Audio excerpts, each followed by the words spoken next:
আছে। আপনি যদি এখন এই বাসা থেকে বের হয়ে না যান, আপনারা কিন্তু আমি একটা লাথি মেরে এই বাসা থেকে বাইর করে দেবো। আমাকে লাথি মারবেন?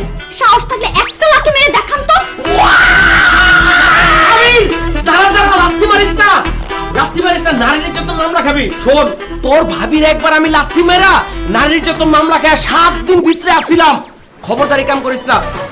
এই, আপনার হাজবেন্ড এই বাড়িতে থাকেন, আপনি এক্ষুনি এখান বাইরে যান। এটা আমার স্বামীর বাসা, আমার স্বামী এখানেই থাকে। আরে ভাই, এই কথাটা তো সেই সকাল থেকে শুনতেছি, কিন্তু আপনার স্বামীর নামটা কি সেটা বলেন।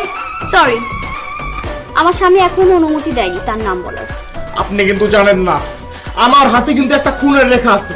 আজকে কিন্তু এই রেখা আমি সত্যি প্রমাণ করে দেবো। ওই হালার পুত্রে যদি আমি পাই, ওরে তো সবাই কর্ম আপনারা শুনতে পারুন। তাড়াতাড়ি কর, আপনার স্বামীর নাম কি? দরকার হলে আমি আজকে এখানে খুন হয়ে যাব, তারপর আমি এই বাড়ি ছেড়ে কোথাও যাব না। খুন হওয়ার শখ হচ্ছে না? ওরা আমি আজকে খুন করে ফেলাবো।